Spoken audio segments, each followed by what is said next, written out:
자, 오늘 이 말씀을 가지고 바리새인 반면교사, 예수께서 가르치신 율법의 완성이라는 제목으로 말씀을 좀 나누겠습니다.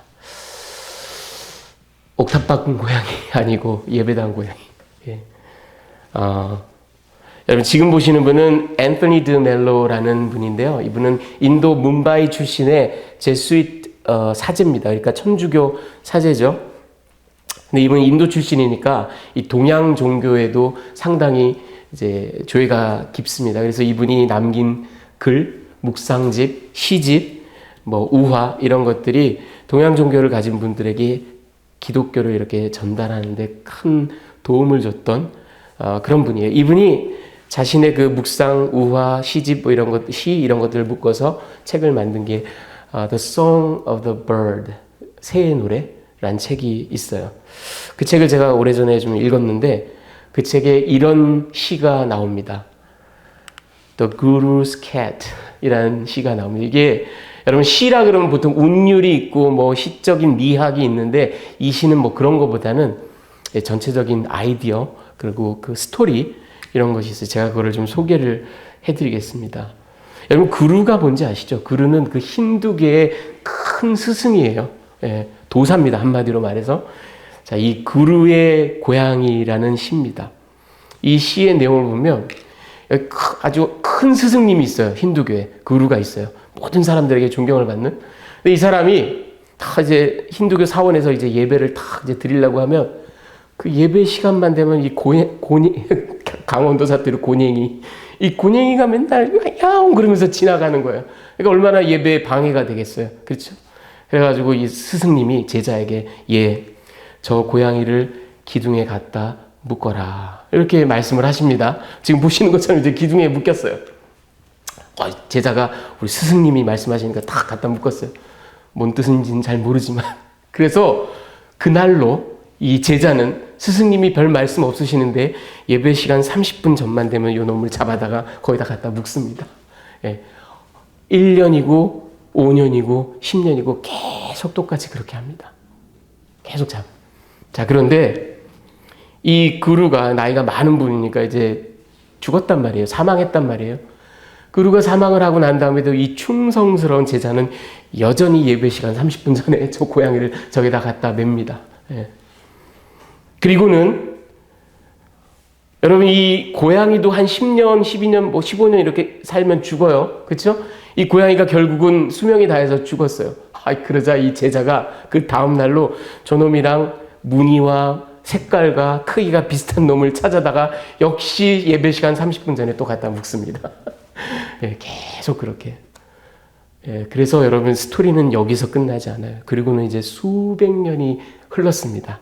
수백 년이 흘러서 저 큰 스승 구루가 가르쳤던 그 가르침이 이렇게 장성해서 큰 학파를 이뤘어요. 막 메이저 대학에서 가르치고 여러분 수백 년 지나서 이 힌두교 스칼라들이 힌두교 예배 시에 고양이를 반드시 기둥에 묶어야만 하는 신학적 이유와 예전적 의미에 대한 논문들이 막 수백 편씩 쏟아져 나옵니다.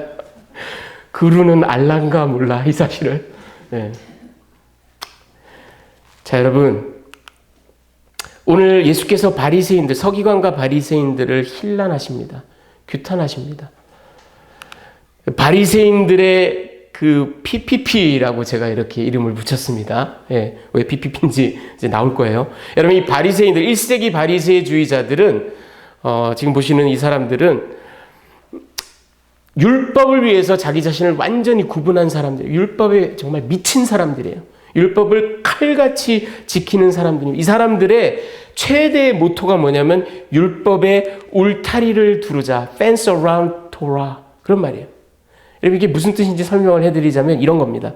율법 이 10계명의 제4계명이 뭐죠?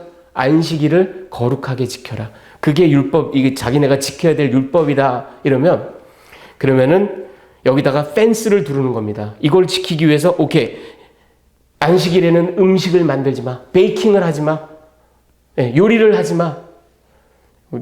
그리고 안식일에는 불을 피우지 마. 안식일에는 몇 리 이상을 걸어가지 마. 여행을 하지 마. 안식일에는 상거래를 하지 마. 이렇게 여러분 펜스를 척척척 둘러놓으면 어떻게 되겠어요? 이거를 지키는 한은 이걸 뚫고 들어갈 수가 없는 거예요. 그러니까 저 4계명 안식일을 거룩하게 지켜라를 지킬 수 있다라는 게 저들의 논리입니다. Fence around Torah. 네. 그래서 그들은 613개나 되는 그 장로의 유전, 오럴 로라 그러죠.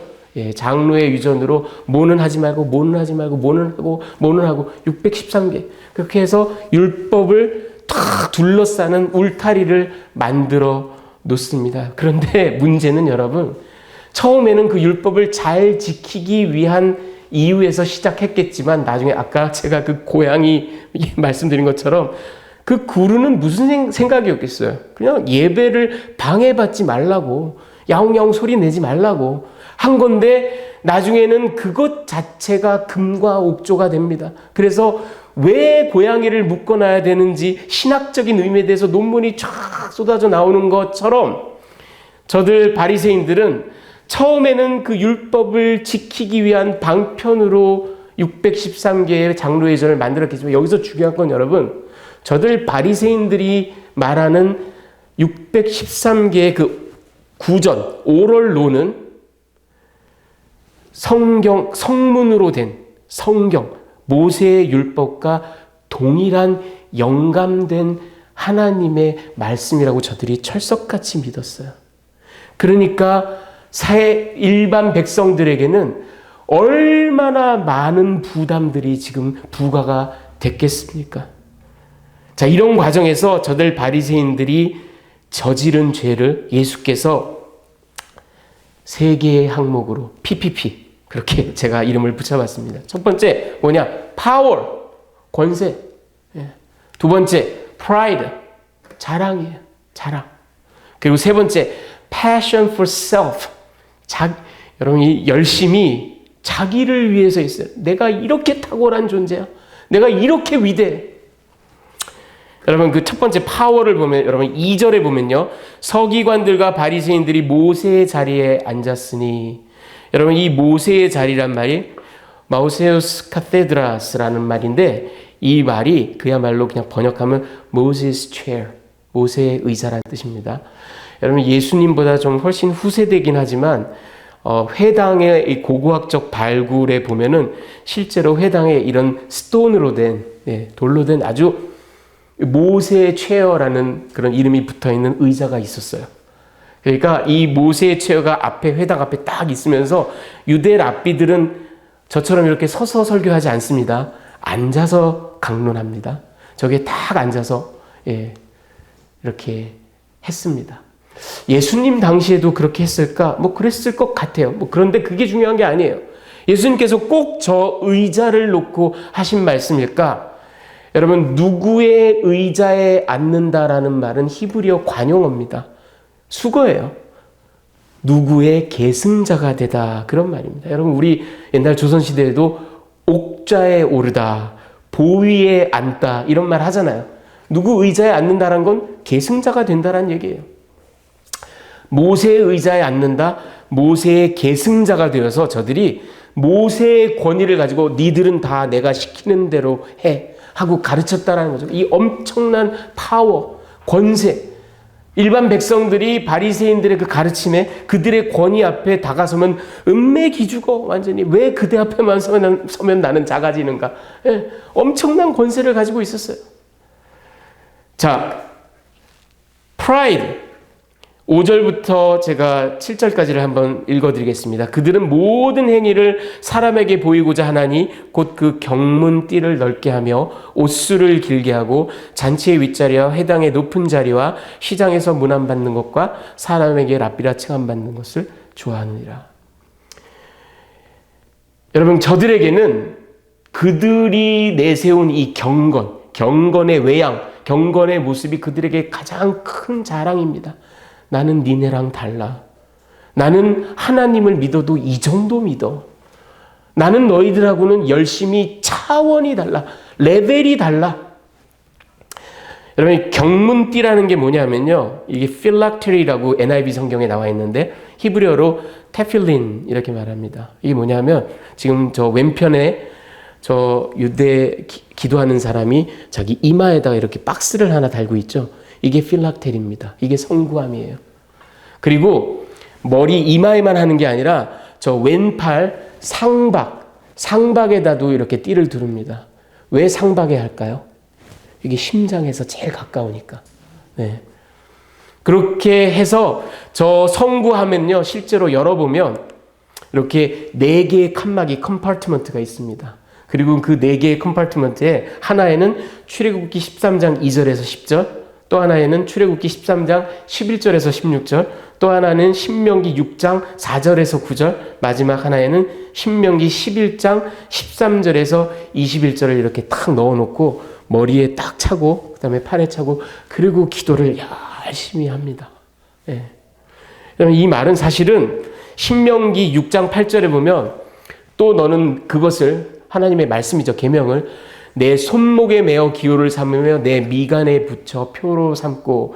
그런데 이 신명기 말씀에 하나님께서 하신 말씀은 이렇게 실제로 하라는 얘기가 아니라 이건 상징적으로 그만큼 금과 옥조로 너희 가슴에 가득 꽉 새겨놔라. 그런 얘기인데 이 바리새주의자들은 그거를 그야말로 리터럴하게 그래서 머리에 차고 상박에 두르고. 그런데 문제는 저 경문 성구함 두르는 띠가 있을 거 아니에요. 그거를 화려하게 넓게 만들고 심지어는 그 필락테리라는 성구함도 남들보다 크게 만듭니다. 그래가지고 나는 이 정도 해. 이거예요. 경문띠를 넓게 하고 그런 얘기입니다. 그리고 옷술을 길게 하고, 여러분 이 옷술이라는 거 이거 테슬이라고 영어 성경에 나와 있는데 이거 지짓라는 겁니다. 왼편에 보시는 것처럼 이 겉옷 끝에 이렇게 술을 만듭니다. 그리고 청색 실을 이렇게 꼬아서 이 유대 모든 남자들이 기도할 때 입는 옷입니다. 여러분 예수께서도 이걸 입으셨습니다. 마태복음 9장에 보면 그 여러분이 잘 아시는 12년간 혈루병 앓던 여인이 예수의 옷자락을 만졌다. 그게 바로 이 옷술 테스를 만진 겁니다. 그런데 이 바리새주의자들은 저거를 남들보다 길게 굵게 화려하게 나는 믿어도 이 정도 믿어, 기도해도 이 정도 기도해 하고 더 자기 자랑이 늘어난다라는 겁니다. 그리고 잔치와 회당에서 상석에, 여러분 유대인들은요 잔치에 가도 호스트 바로 옆에 제일 게스트 오브 오너 제일 높은 사람이 앉고 그 다음으로 이제 점점 멀어질수록 중요도가 떨어지는 사람을 앉혀요. 그리고 회당에서도 요 앞자리에 마치 여러분 왜 그 굉장히 예전적인 장로교회도 지금 가보면 앞에 그 장로석들이 있는 것처럼 그렇게 딱 자리를 마련해서 이 바리새인들이 그 앞자리에 상석에 앉습니다. 그리고 시장에서 문안을 먼저 받기를 즐겨하고 랍비라 칭함, 온통 자기 자랑. 요즘 말로 관종입니다. 관종. 자, 그리고 마지막으로 passion for self라고 제가 그랬죠. 4절 또 무거운 짐을 묶어 사람의 어깨에 지우되 자기는 이것을 한 손가락으로도 움직이려 하지 않냐고. 여러분 그 613개나 되는 엄청난 율법 조항들을 만들어내면서 너희가 이것도 지키고 이것도 지키고 이것도 지키고 사람들은 지금 무거워서 막 짜부러져 가는데 근데 자기는 손가락 하나. 왜? 저들의 그 패션은, 여러분 패션은 남들을 향해서 발휘돼야 돼요. compassion. 그래서 함께 고통해야 돼요. 함께 느껴야 돼요. 그게 패션이에요.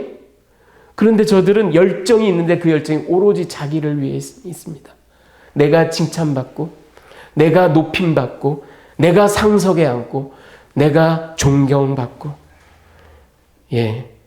이게 바로 예수께서 지적하신 저들 바리새인들의 죄목, PPP, power, pride, 그리고 passion for self.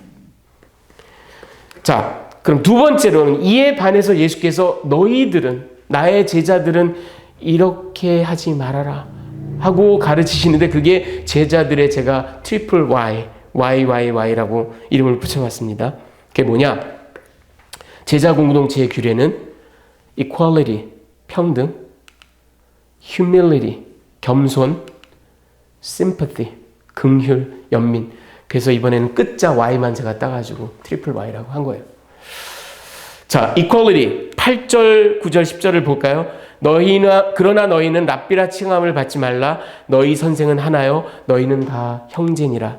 땅에 있는 자를 아버지라 하지 말라. 너희 아버지는 한 분이시니 곧 하늘에 계신 이시니라. 10절 또한 지도자라 칭함을 받지 말라. 너희의 지도자는 한 분이시니 곧 그리스도시니라. 여러분 여기 랍비, 아버지, 지도자가 나오는데 이게 전부 다 교사를 말합니다. 랍비는 큰 스승, 큰 선생님이란 뜻이에요. 그리고 그 아버지라는 거, 여러분 왜 자기네 육신의 아버지를 아버지라 부르는 게 뭐가 잘못이에요?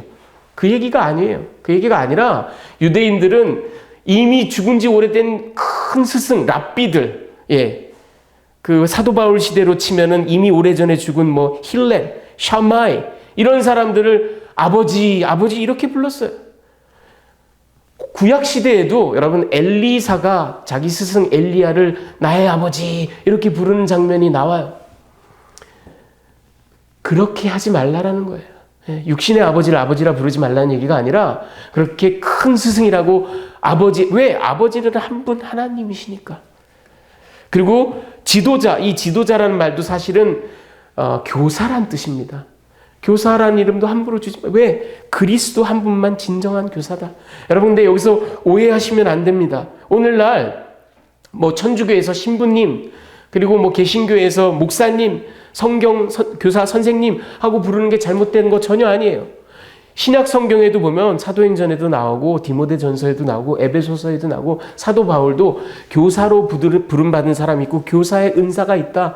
교사, 뭐 신부, 목사가 잘못된 게 아닙니다. 다만 여기서 말씀하시는 예수님의 핵심은 뭐냐 하면 그런 기능을 하는 사람들이 있다 하더라도 그 교사가 다른 형제 자매보다 더 존귀하다거나 더 우월하다거나 더 높은 자리에 있다라고 여기지 말라. 너희는 다 한 분 하나님 아버지 밑에 한 분 그리스도 스승 밑에 형제 자매다라고 그렇게 equality, 평등을 가르치신 겁니다.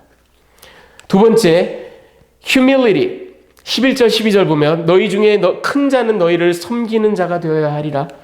누구든지 자기를 높이는 자는 12절 낮아지고 누구든지 자기를 낮추는 자는 높아지리라. 기독교 공동체에서 예수님의 제자 공동체에서 진정 큰 자는 가장 낮은 자리에 있는 사람입니다. 남을 섬기는 사람, 자기를 높이기보다는 자기를 소진하고 희생해서 남을 섬기고 낮아지는 자가 바로 높은 사람입니다. 그래서 너희는 humility, 겸손을 너희의 공동체의 중요한 가치로 여겨라. 그리고 마지막으로 sympathy, 연민, 동정, 긍휼, compassion. 여러분 바리새인들이 말한 율법의 핵심은 구분하는 거예요. 그 Pharisee라는 이름이 아람어 파루시, 구분한다라는 말에서 나왔어요. 구분하는 거예요. 속가내는 거예요. 우리는 너희랑 달라. 너희랑 급이 달라. 도드라지는 거예요. 나는 이만큼 경건해. 이만큼 탁월해. 그리고 그렇게 도드라지니까, 그렇게 구분되니까 너희는 어떻게 그것밖에 못하냐? 정죄하는 거예요. 힐난하는 거예요. 이게 바리새인들이 말한 율법의 핵심입니다. 하지만 이 땅에 율법을 완성하러 오신 예수께서 우리에게 보여주신 율법의 완전체는, 율법의 핵심은 바로 동정하는 마음, 긍휼히 여기는 마음, 연민을 sympathy, 함께 느끼는 마음. 무리를 보고 그 목자 없음으로 인하여 민망히 여기셨던 그 예수의 마음. 그게 바로 예수께서 말씀하신 율법의 핵심입니다. 저들 바리새인들은 패션이 자기를 향해 나를 높이는데, 나를 존경받는 위치에 올리는데 온통 향해 있어요. 하지만 예수께서 가르치신 율법의 정신은 compassion, 함께 아파하고 함께 느끼는 겁니다.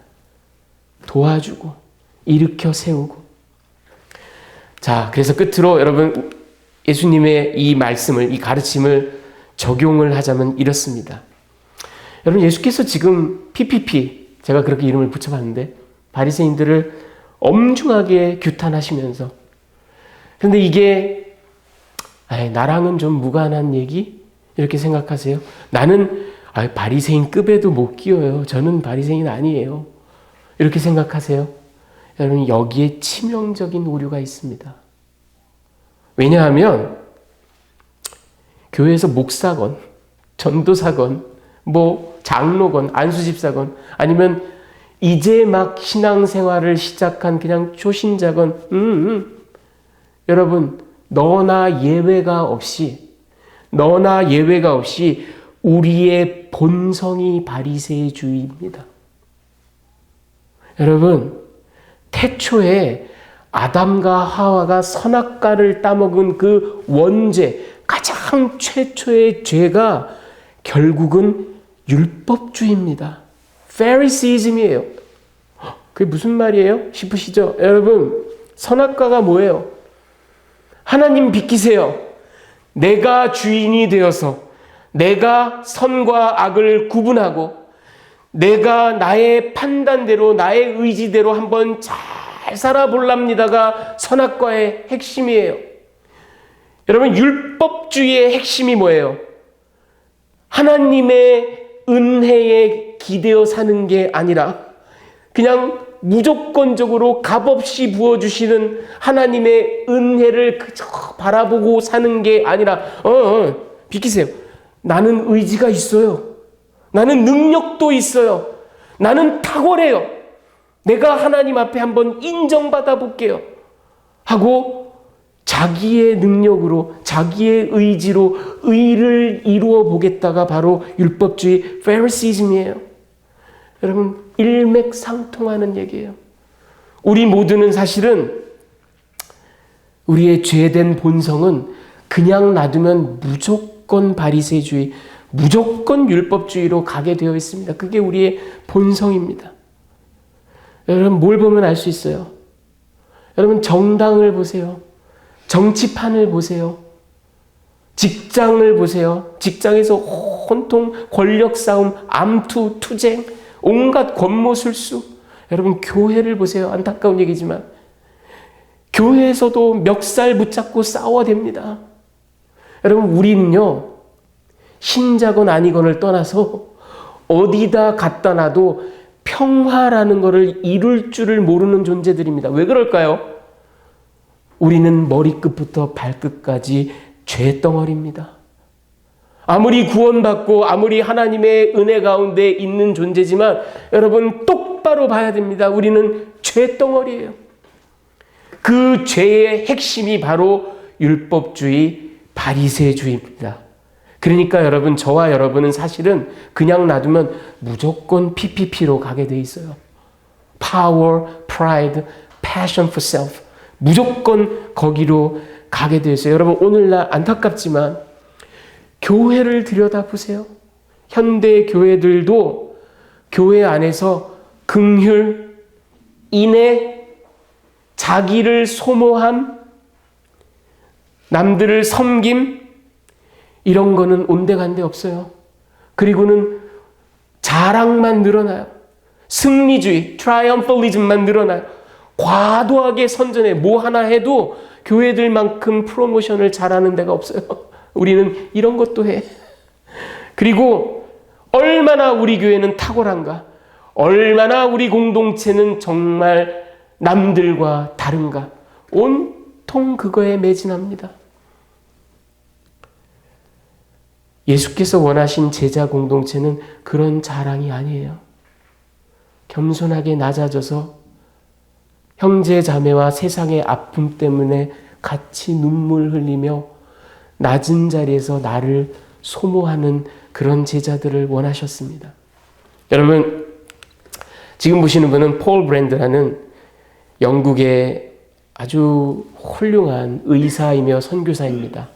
아버지 그 부모님도 인디아에서 선교사로 사역하셨고요. 이분도 의사가 되어서 인디아로 돌아가서 특별히 인디아에서도 가장 천대받는 나병 환자들을 돌보는, 그래서 그 나병 환자들의 팔을 수술하는, 이 팔 수술에 있어서는 세계 최고의 대가입니다. 그리고 이 사람이 이 나병이 티슈나 그런 다른 데의 문제가 아니라 nerve system, 그러니까 신경 조직의 문제라는 걸 처음으로 발견한 사람인데, 이 사람의 발견의 핵심은 뭐냐면 신경이 고통을 느끼지 못하는 게 나병. 그러면서 이 사람이 아주 독실한 크리스찬인 이 사람이 그거를 기가 막히게 써낸 책이, 필립 얀시와 같이 공저를 해서 쓴 책이 고통이라는 선물, 정말 너무너무 좋은 책입니다. 그 책을 썼어요. 이 폴 브랜드가 한 이야기를 들어보십시오. 세상의 모든 비극은 한 유기체가 그 이기심으로 인해 다른 유기체가 고통받는 것에 무관심하기 때문에 생겨난다. 그리스도의 몸인 교회는 남의 고통을 충분히 체감하지 않기 때문에 악화일로에 있는 것이다. 이 마지막 문장을 원어로 보면 In Christ's body we suffer because we do not suffer enough. 형제 자매 지체의 고통에 같이 충분히 suffer하지 않는 나병 환자와도 같은 그런 몸의 구조와도 같은 그런 모습 때문에 예수 공동체가 지금 악화일로에 suffer를 하고 있다라는 그런 기가 막힌 얘기를 합니다. 우리는 아파할 줄 알아야 된다라는 얘기입니다. 여러분, 예수가 가르치신 교회의 생명은요, 우리가 어떤 일을 했고 우리가 이만큼 탁월하고 우리는 하면 이 정도 하고 그런 얘기가 아니에요. 예수가 가르치신 교회의 생명은 함께 울고 함께 고통받고 함께 체휼하고 함께 suffer하는, 그래서 남들보다 더 낮은 자리에 내려가서 특별히 나를 소진하는, 내 시간을, 내 정성을, 나의 탤런트를, 나의 감정을 소모할 줄 아는 그런 공동체를 원하셨습니다. 여러분, 그런데 우리는 우리의 힘으로, 우리의 의로, 우리의 능으로는 이런 일을 도저히 할 수가 없습니다. 왜? 아까도 말씀드렸잖아요. 우리는 그냥 머리끝부터 발끝까지 죄 덩어리라고요. 우리는 그냥 놔두면 아침에 자고 일어나면 우리는 기도하지 않고 우리를 쳐서 복종시키지 않으면 우리는 무조건 PPP로 간다고요.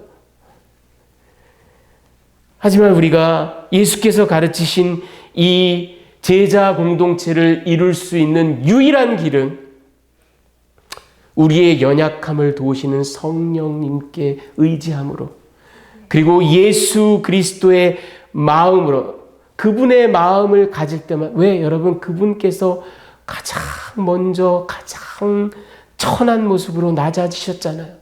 십자가에 달리시기까지. 그리고 그분이 가장 자기를 다 쏟아내셨잖아요. 그러니까 그분의 마음으로 세상과 이웃과 교회를 바라볼 때만, 그리고 나의 자랑, 나의 바리새주의, 나의 율법주의가 무너져 내릴 때만 이게 가능합니다. 여러분, 그런데 이게 이루어질 때 그 그리스도의 마음으로 우리가 낮아지고 겸손해지고, 그래서 예수께서 바라고 원하신 그 사랑이 공동체 안에서 흐르기 시작할 때 제일 먼저 나타나는 현상이 뭔지 아세요? 뭐 대단한 걸 기대하셨나요? 자, 여러분, 지금 보시는 분은 폴 틸리히라는 독일 출신의 미국의 20세기의 위대한 기독교 실존주의 철학자고요. 그리고 루터파 신학자입니다. 이 사람이 한 이야기를 들어보십시오. 사랑의 첫 번째 의무는 상대방의 말을 듣는 것이다. 별게 아니에요, 여러분. 들어주는 겁니다. 듣는 겁니다. 여러분, 배우자의, 남편의 말을, 아내의 말을, 자녀들의 말을, 그리고 형제 자매의 말을 들어주십시오. 말을 듣는다라는 건요, 그냥 가만히 알았어, 리액션, 요즘 말하는 리액션 해주, 그게 듣는 게 아니에요. 말을 듣는다라는 그 말에 내포되어 있는 의미는 내가 그 말을 듣고 내 것을 내려놓겠다, 포기하겠다, 내가 조금 더 손해보겠다, 내가 조금 더 미들 그라운드로 나아가겠다, 나의 고집에서 조금 더 상대방 쪽으로 나아가겠다라는 의미가 포함되어 있는 겁니다. 백날 들어도 오케이, 다 들었어, 하지만 내가 원하는 대로 해 하면 이건 듣는 게 아니에요. 네. 여러분, 사랑의 첫 번째 의무는 듣는 거랍니다. 여러분, 이 바리새인들의 PPP, 예수께서 말씀하신 이것을 반면교사 삼아서 오늘 주님께서 말씀하신 그 평등, equality, 겸손, humility, 그리고 sympathy, compassion, 긍휼, 이 마음을 우리 가운데 품고 우리의 율법주의, 우리의 바리새주의를 억누르고 누르고 이겨내고, 그리고 그리스도의 마음으로, 예수의 사랑으로 우리의 가족을, 우리의 이웃을, 우리의 형제 자매를 바라보며 특별히 그들의 말을 귀 기울여 듣는 그런 저와 여러분이 되시기를 주님의 귀하신 이름으로 축원합니다. 아멘.